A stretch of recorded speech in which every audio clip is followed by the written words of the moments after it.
बिस्मिल्लाहिर्रहमानिर्रहीम। मेरे तमाम काश्तकार भाइयों को मेरी तरफ से अस्सलामु अलैकुम। आज की वीडियो के अंदर जिस चीज़ का मैं तज़किरा आपके साथ करूंगा, पोटाशियम पॉलीसल्फाइड।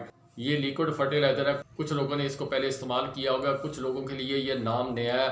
और इसके क्या फ़ायदे हैं, कौन कौन सी फसल पर यह इस्तेमाल की जा सकती है, और इस वक्त इस प्रोडक्ट के मतलब बातचीत करने का एक मकसद है, वो इस वजह से कि इस वक्त कनौला और मस्टर्ड, जिसको सरसों बोलते हैं, लोगों ने काश की हुई फसल के इस वक्त मुख्तलिफ स्टेजेस हैं। कुछ के अंदर दाना बना हुआ है, कुछ जो है फली के करीब आई हुई है, गोब की हालत जिसको गंदम के अंदर सादा ज़ुबान के अंदर बोलते हैं, कुछ उस हालत के अंदर है। इसी तरह गंदम जो है वो भी इस पोजीशन के अंदर है कि वहाँ पर भी इसकी ज़रूरत है। बाकी ये मुख्तलिफ फसलों के ऊपर इस्तेमाल की जा सकती है, जिसमें रोगनी अजनास जितनी भी हैं, जिसके अंदर सरसों आ गई, कपास, उसका बनौला, उसका भी वज़न इसी वजह से बनता है। दो चीज़ों के इस्तेमाल से जो रोगनी अजनास हैं उनके अंदर उनका वज़न बढ़ेगा, उनकी क्वालिटी बेहतर होगी। ये दोनों चीज़ें इस प्रोडक्ट के अंदर मौजूद हैं। जिन लोगों ने सरसों की फसल काश्त की हुई है और वो इस वक्त फल के करीब है या किसी ने फल उठा लिया है, वो लोग ये प्रोडक्ट इस्तेमाल करें। और इसका तरीक़ाकार मैं इस वीडियो के अंदर बताऊंगा आपको। उस तरीके से आपने इस्तेमाल करना है। सबसे पहले इसका तारफ़ करवाता हूँ। इसके अंदर है क्या? पोटाशियम पॉलीसल्फाइड K2S इसका केमिकल फार्मूला है, जिसके तहत ये तैयार की जाती है। इसको उर्फ़ आम में पोटाशियम पॉलीसल्फाइड कहते हैं। और ये एक किस्म की जदीद शक्ल है। जिस तरह पोटाश के बाद पोटाशियम नाइट्रेट का इस्तेमाल करना लोगों ने शुरू किया, इसी तरह पोटाशियम पॉलीसल्फाइड 20 लीटर का कैन आता है। मुख्तलिफ कंपनियाँ इसकी मुख्तलिफ पैकिंग करती हैं। 3 लीटर से लेकर 20 लीटर तक का कैन जो है वो दस्तयाब है। जितनी आपकी क्रॉप है, किसी की 5 एकड़ है, 10 एकड़ है, 2 एकड़ है, 4 एकड़ है, 1 एकड़ है, वो उस हिसाब से अपनी मार्केट से परचेज़ करें। तमाम चीज़ें इस वीडियो के अंदर मैं आपको बताऊंगा किस तरीके से आपने इसको इस्तेमाल करना है और इसके फ़ायदे क्या हैं। जिस तरह मैंने आपको बताया कि इसके अंदर सल्फ़र और पोटाश दो अज्जा इसके मेन है, जिससे आगे इसको फार्मूलेट करके तैयार किया गया है। इसके अंदर पोटाश की मकदार 30% और 40% इसके अंदर सल्फ़र मौजूद है। जब इन दोनों अज्जा की केमिकल फार्मूलेशन की जाती है तो इसका रंग जर्दी माइल या ऑरेंज टाइप बन जाता है। फिर इसको प्रोसेस किया जाता है। प्रोसेस करने के बाद फिर इसको पोटाशियम पॉलीसल्फाइड के नाम से मार्केट के अंदर सेल के लिए भेजा जाता है और फार्मर उसको इस्तेमाल करते हैं।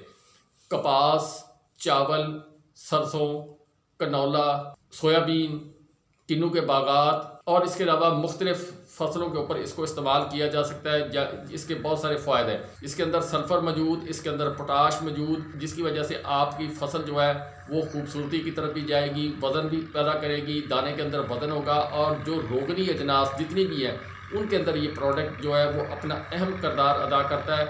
उसकी वजह के सल्फ़र की वजह से और पोटाश की वजह से उसके अंदर रोगन और वज़न पैदा होता है। जितनी सल्फ़र आप इस्तेमाल करेंगे, जो रोगनी अजनास आपने काश की होंगी उसके अंदर, यानी सरसों काश की है तो तेल की मकदार, कपास काश की है तो उसके बनौले का वज़न बढ़ेगा, बनौले का वज़न बढ़ेगा तो उसके साथ रुई का वज़न बढ़ेगा और जिससे आपको पैसे मिलेंगे। किन्नू के बागात के लोग जब इसको इस्तेमाल करेंगे तो उसके बहुत सारे फ़ायदे होंगे। बेसिकली इन दोनों प्रोडक्ट को मिक्स करके एक जदीद शक्ल जो तैयार की गई, उसकी वजह से ज़मीन के अंदर जो इसके काम है वो मैं पहले आपको बताता हूँ। सबसे पहले ये pH डाउन करती है ज़मीन की, जिसको नमकियात बोलते हैं। pH अक्सर औकात हमारी ज़मीनों की ज़्यादा है। और उसके अलावा जड़ की फंगस, चाहे वो बाग की हो चाहे वो फसल की हो, उसको जिसको रूट फंगस बोलते हैं, उसको ये कवर करती है, उसको मेनटेन करती है और उसका एक किस्म का इलाज किया जाता है। इसके अलावा ये कंडीशनर का काम करती है और उसकी वजह से जो आपने कीमियावी खादें दूसरी ज़मीन के अंदर डाली होती हैं, उन खादों के अंदर कुछ स्लो रिलीज है, जिस तरह फास्फोरसी प्रोडक्ट है वो स्लो रिलीज है, बाकी जल्दी सॉल्युबल कंडीशन के अंदर आ जाती हैं। उन मरकबात को इकट्ठा करके जड़ के ज़रिए ऊपर लेके जाते हैं। जब आप इस पोटाशियम पॉलीसल्फाइड को इस्तेमाल करते हैं, उसकी वजह से रूट फंगस यानी एक किस्म की जड़ की वायरस जो है उसको दूर करती है। जड़ के तनवे जो हैं वो ज़्यादा निकलते हैं और ग्रिप करता है ज़मीन की गहराई की तरफ, जिसकी वजह से आपकी फसल मजबूत होती है। जब आप इसको गंदम के अंदर इस्तेमाल करेंगे, उसके इस्तेमाल के बाद आपके दाने का वज़न बढ़ेगा सल्फ़र की वजह से और पोटाश की वजह से। इसके इस्तेमाल का तरीक़ाकार वो मैं बताता हूँ। उसके मुख्तलिफ़ तरीके हैं। एक तो आप इसको फ्लड कर सकते हैं। 5 लीटर फ़ी एकड़ आप इसको फ्लड करें।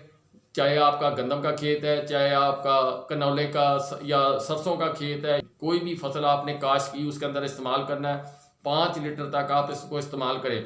अगर आप उसको फ्लड नहीं कर सकते और आप स्प्रे करना चाहते हैं तो उसका तरीकाकार ये है कि आप फिर 100 लीटर पानी के अंदर 500 ml से लेकर 800 ml तक इसको डालें और उसके बाद स्प्रे करें। कनौला के काश्तकार जो हैं उनके लिए ये ज़रूरी है कि वो इन दिनों के अंदर कोशिश करें कि 1 या 2 स्प्रे, कम से कम 1, ज़्यादा से ज़्यादा 2 स्प्रे जो है पोटाशियम पॉलीसल्फाइड के करें, जिसकी वजह से फसल की पैदावार होगी वो ज़्यादा बेहतर आएगी, बहुत सारी बीमारियों को ये कवर करेगी। जब आप पोटाशियम पॉलीसल्फाइड को इस्तेमाल करते हैं ज़मीन के अंदर तो उसके नमकियात भी डाउन हो गए, खुराक जो आपकी ज़मीन के अंदर डंप पड़ी हुई है वो भी आपकी ऊपर आ गई और पौधे को लगना शुरू हो गई, जड़ आपकी मजबूत हो गई, जिसकी वजह से फसल के गिरने का अंदेशा कम हो गया, चाहे गंदम है, चाहे कनौला है, चाहे कोई चीज़ भी है। इसके अलावा बागात के अंदर जब आप इसको इस्तेमाल करेंगे, बागात के अंदर बाज़ पौधों के अंदर रूट फंगस की बीमारी पाई जाती है, दीगर बीमारियां जो हैं वो ज़ोर पकड़ती हैं। जो आपने DAP डाली जो स्लो रिलीज़ है उसका फंक्शन तेज़ करेगी। दीगर जो कीमियावी मरकबात आपने अपनी ज़मीन के अंदर डाले हुए हैं और इस इंतज़ार के अंदर आप हैं, मैंने अपनी फसल को ये कीमियावी खाद का फार्मूला बनाकर डाल दिया और उसके बाद अब इसको कली और फल ज़्यादा आएगा।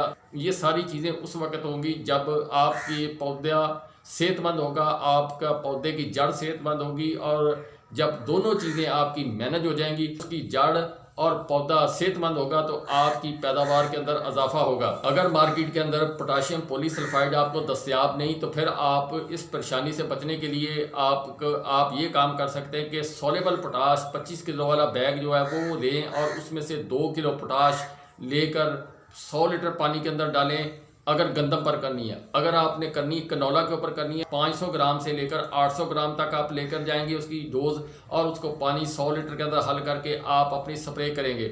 और इसी तरह पोटाशियम नाइट्रेट जिसको उर्फ़े आम के अंदर कलमी शोरा बोलते हैं, अगर आपको ये दोनों चीज़ें आप नहीं कर सकते, क्यों, पोटाश भी महंगी है, पोटाशियम पॉलीसल्फाइड वो भी महंगी एक आइटम है लेकिन इसका रिज़ल्ट बहुत अच्छा है।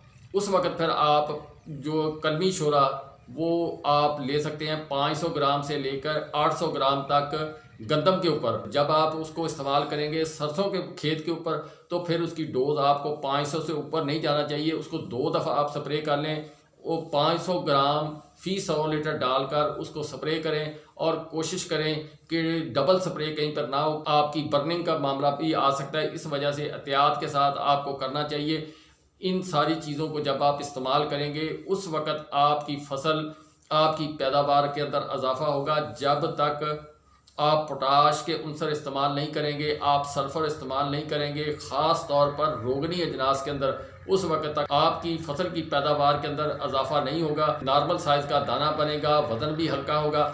जब आप पोटाश या पोटाशियम पॉलीसल्फाइड इस्तेमाल करेंगे या पोटाशियम नाइट्रेट आप इस्तेमाल करेंगे तो उसके बाद आपकी फसल जो है वो बेहतर नशोनुमा हासिल करते हुए आपको अच्छा अनाज देगी, यानी अच्छी पैदावार देगी। जो मेरी वीडियो करने का मकसद है वो ये है कि सरसों को इस वक्त इस चीज़ की अशद ज़रूरत है ताकि आपकी सरसों का दाना वज़नदार हो, खूबसूरत हो और आपकी पैदावार बेहतर होने के बाद आपको अच्छा मुआवजा मिले। ये छोटी सी वीडियो आपके लिए, ये तमाम चीज़ें आपकी फसल के लिए, आपकी ज़मीन के लिए, आपकी ज़मीन के नमकियात को डाउन करने के लिए अहम किरदार अदा करेगी। जड़ की बीमारियां, रूट फंगस जिसको बोलते हैं, उसको कवर करने की कोशिश करेगी। इसके अलावा दीगर ज़मीनी बीमारियां, वायरसी बीमारियां, उनको काफ़ी हद तक ये कंट्रोल करने की कोशिश करेगा। अल्लाह ताला सबका मुहाफ़िज़।